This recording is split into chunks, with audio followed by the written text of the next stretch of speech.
Most people say they want to start investing, but deep down, they don't really believe they can.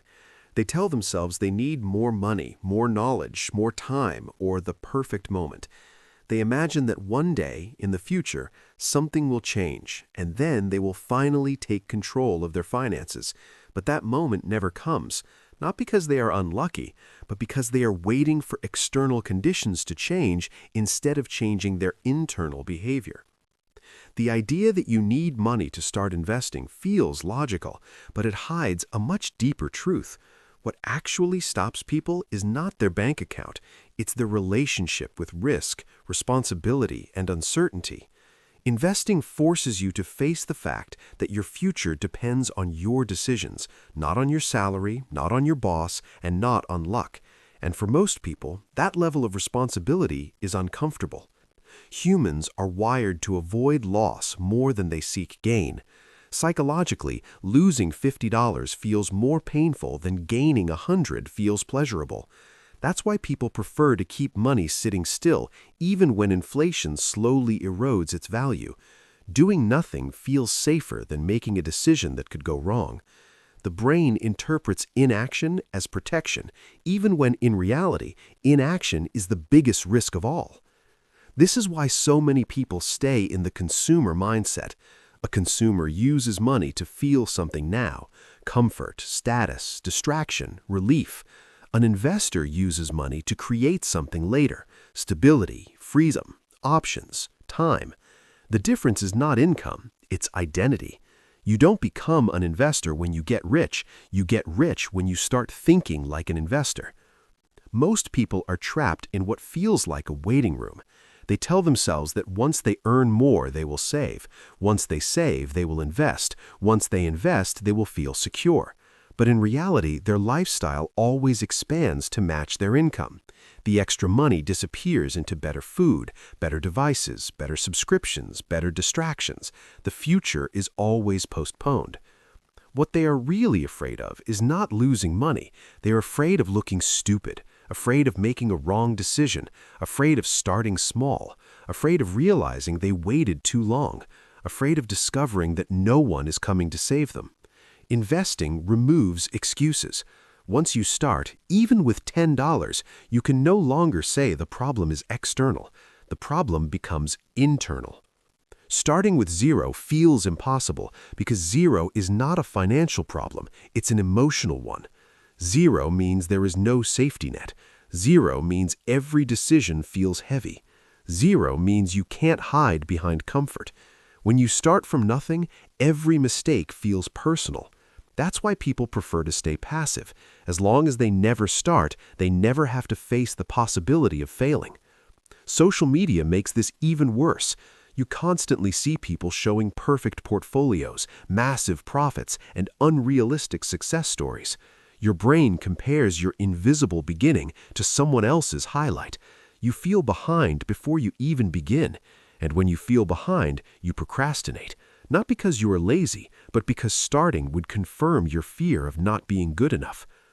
The irony is that investing has almost nothing to do with intelligence. It's not about predicting the market or finding the perfect opportunity. It's about behavior. It's about consistency, patience, and emotional control. The biggest enemy is not lack of knowledge, it's impulsivity, fear, boredom, the inability to delay gratification. Most people want investing to feel exciting. They want quick results, dramatic gains, and constant stimulation.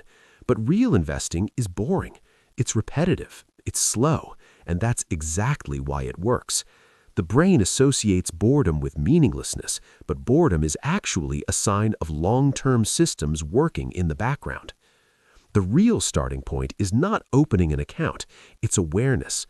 Looking at your spending, understanding where your money goes, realizing how much of your income is sacrificed to convenience and emotional decisions. Every coffee, every delivery, every impulse purchase is a small leak, and small leaks destroy big futures. When you start tracking your behavior, not your money, something changes. You stop seeing investing as a financial act and start seeing it as a psychological one. You realize that your habits today are silently voting for the person you will become, either someone who reacts to life or someone who designs it. The truth is that most people are not broke because they earn too little. They're broke because they never build systems that protect their future. They live inside a loop of earning, spending, escaping, and repeating. Investing breaks that loop.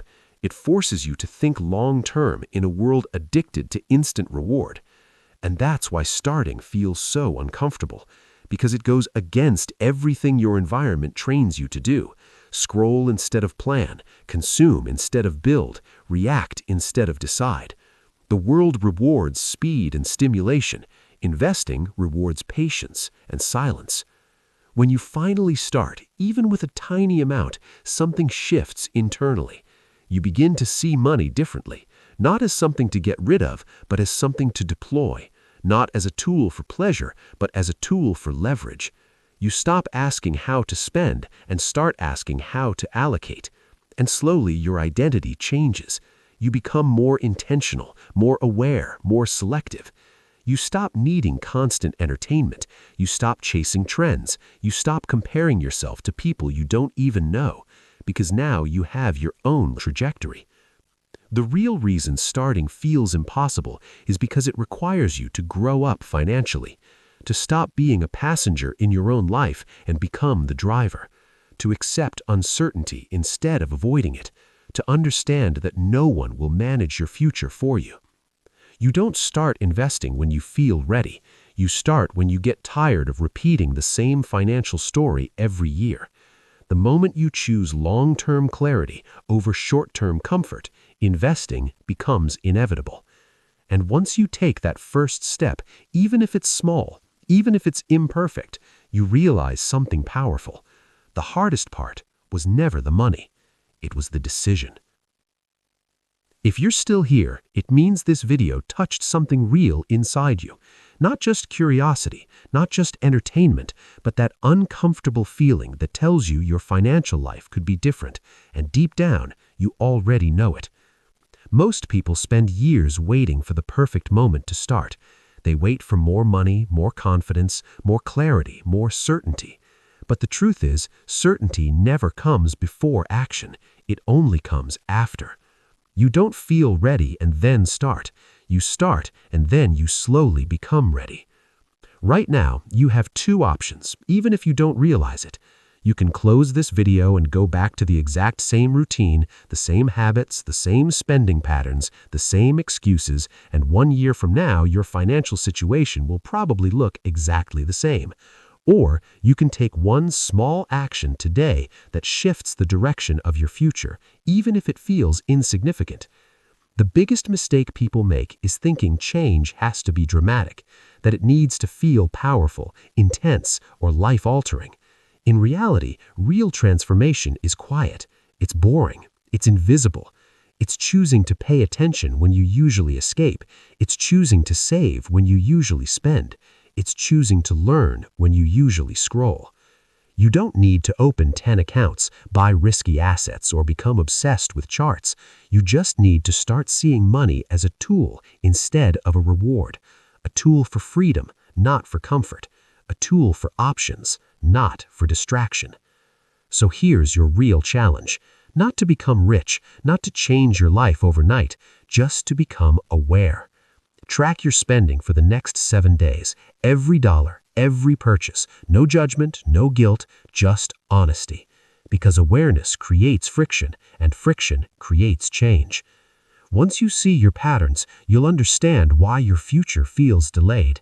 And more importantly, you'll realize that nothing external is stopping you. No economy, no job, no system. Just habits you never questioned.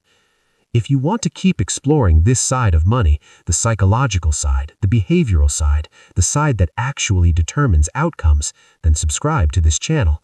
Not for motivation, not for hype, but for clarity, for long-term thinking in a world that only cares about now. This channel exists for people who are tired of feeling busy but stuck, informed but inactive, ambitious but inconsistent. People who know they can do better but don't want fake promises or unrealistic shortcuts. You don't need to be perfect. You don't need to be fearless. You just need to stop running from your own potential. Because the future you keep imagining is not created by luck. It's created by the small decisions you make when no one is watching. And the first one starts now.